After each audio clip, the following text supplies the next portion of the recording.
स्वागत है मेरे YouTube चैनल SSC लवर्स में। आज की क्लास में हम भारत के मध्यकालीन इतिहास के बारे में जानकारी हासिल करेंगे। तो भारत का जो इतिहास माना जाता है 712 ईस्वी से लेकर 1707 ईस्वी तक। इस काल को भारत में मुस्लिम आक्रमणकारी और मुस्लिम शासकों का काल माना जाता है। तो देखो, भारत में सबसे पहले जो सबसे सफल प्रथम जो मुस्लिम आक्रमणकारी था वो मोहम्मद बिन कासिम को माना जाता है।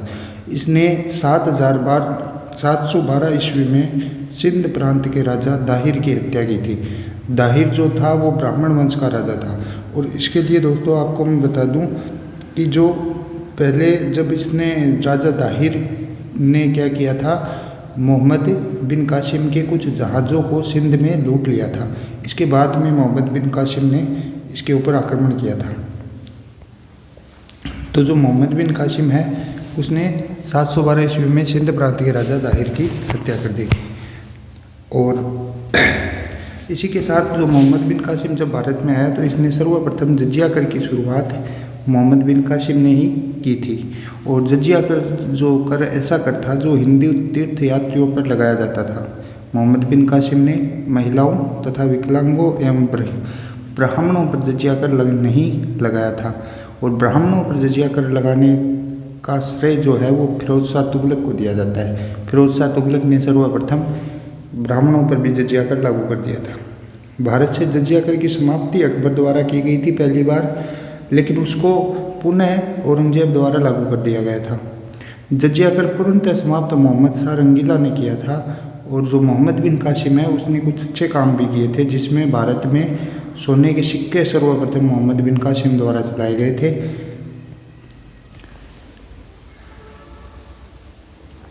जिन्हें दिरहम कहा जाता था। खजूर की खेती जो है वो सर्वप्रथम मोहम्मद बिन कासिम द्वारा शुरू की गई थी।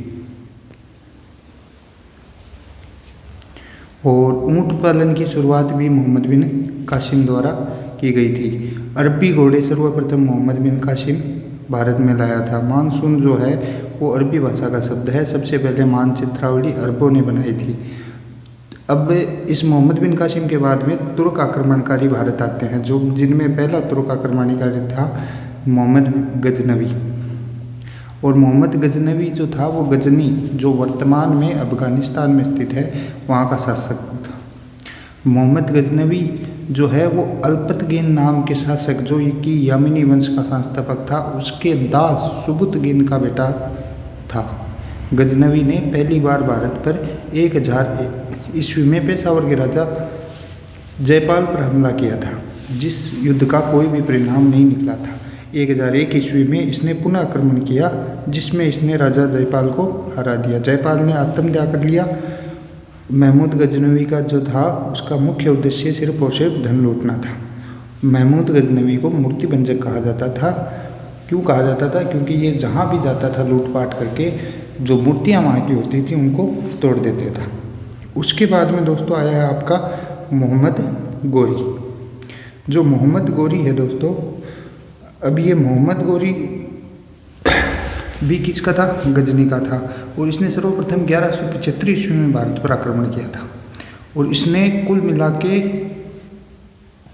इसका जो मुख्य उद्देश्य था वो लूटपाट करना, साम्राज्य का विस्तार करना और इस्लाम धर्म का प्रचार प्रसार करना था। और मोहम्मद गोरी के समकालीन जो भारतीय शासक थे उनमें जो सर्वप्रथम जो महत्वपूर्ण भारतीय शासक थे उनमें दिल्ली के पृथ्वीराज चौहान तृतीय थे। और गुजरात में भीम द्वितीय, इनका अन्य नाम मूलराज भी था। और कन्नौज में जो थे वो दोस्तों जयचंद का शासन था। तो दिल्ली की स्थापना जो है वो भी एक इस टाइप से भी क्वेश्चन आता है कि दिल्ली की स्थापना कौन से वंश द्वारा की गई या किस शासक द्वारा की गई। तो दिल्ली की स्थापना जो है वो अनंगपाल तोमर द्वारा की गई थी। और ये अनंगपाल तोमर जो है वो तोमर वंश के थे। मोहम्मद गोरी ने पहला आक्रमण तो 1175 ईस्वी में मुल्तान पर किया था। फिर 1178 ईस्वी में गोरी ने गुजरात पर आक्रमण किया। और गुजरात का शासक था उस समय पे भीम द्वितीय, या इसका अन्य नाम मूलराज भी था। इस युद्ध में गोरी की हार हुई। फिर 1178 ईस्वी में राजस्थान के माउंट आबू में गोरी को बंदी बना लिया गया था। अब इसने बंदी बनाने के बाद में इससे माफ़ी मांगी। माफ़ी मांगने के बाद भीम द्वितीय ने इसको फिर से आज़ाद कर दिया। तो फिर जो है वो 1186 ईस्वी में गौरी ने बठिंडा पंजाब पर अधिकार कर लिया। और ये बठिंडा पंजाब पर अधिकार करने के बाद जब इसकी खबर पृथ्वीराज चौहान तृतीय के पास पहुंची तो उन्होंने इसको युद्ध के लिए आमंत्रित किया। तो 1191 ईस्वी में जो है वो तराइन का प्रथम युद्ध लड़ा गया मोहम्मद गौरी और पृथ्वीराज चौहान तृतीय के मध्य। इस युद्ध में पृथ्वीराज चौहान तृतीय की विजय हुई।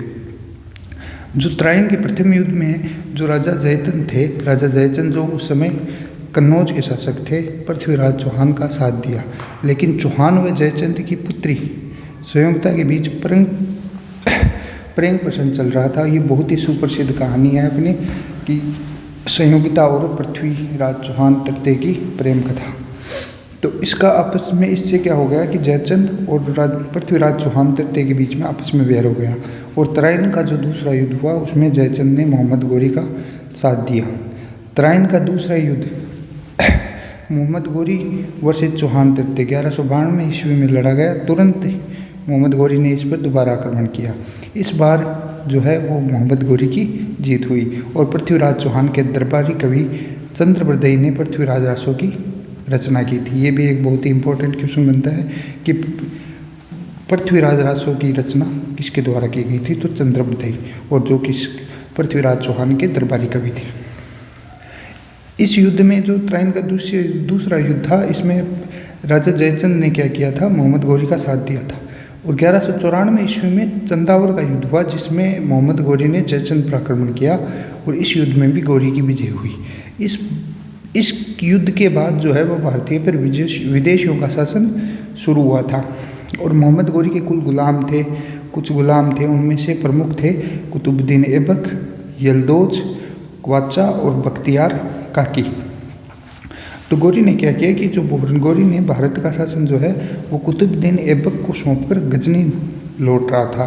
तब रास्ते में जाटों से युद्ध में 1027 ईस्वी में इसकी मृत्यु हो गई। और जाट जो थे वो खोकर जाति से थे दोस्तों। कौन सी जाति से थे? खोकर जाति से।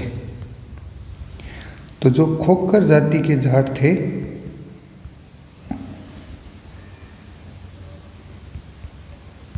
खोकर जाति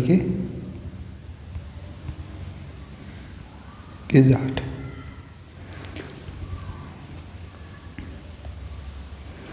तो यहाँ से जो है इसके बाद में जो मोहम्मद गौरी ने जो कुतुबुद्दीन ऐबक को अपना जो भारत का जो शासन है वो सौंपा। उसके बाद में यहाँ से दिल्ली सल्तनत की शुरुआत मानी जाती है और कुतुबुद्दीन ऐबक ने गुलाम वंश की स्थापना की थी। तो दिल्ली सल्तनत का जो भी चैप्टर है वो अपनी अगली क्लास में होगा। जय हिंद, जय भारत।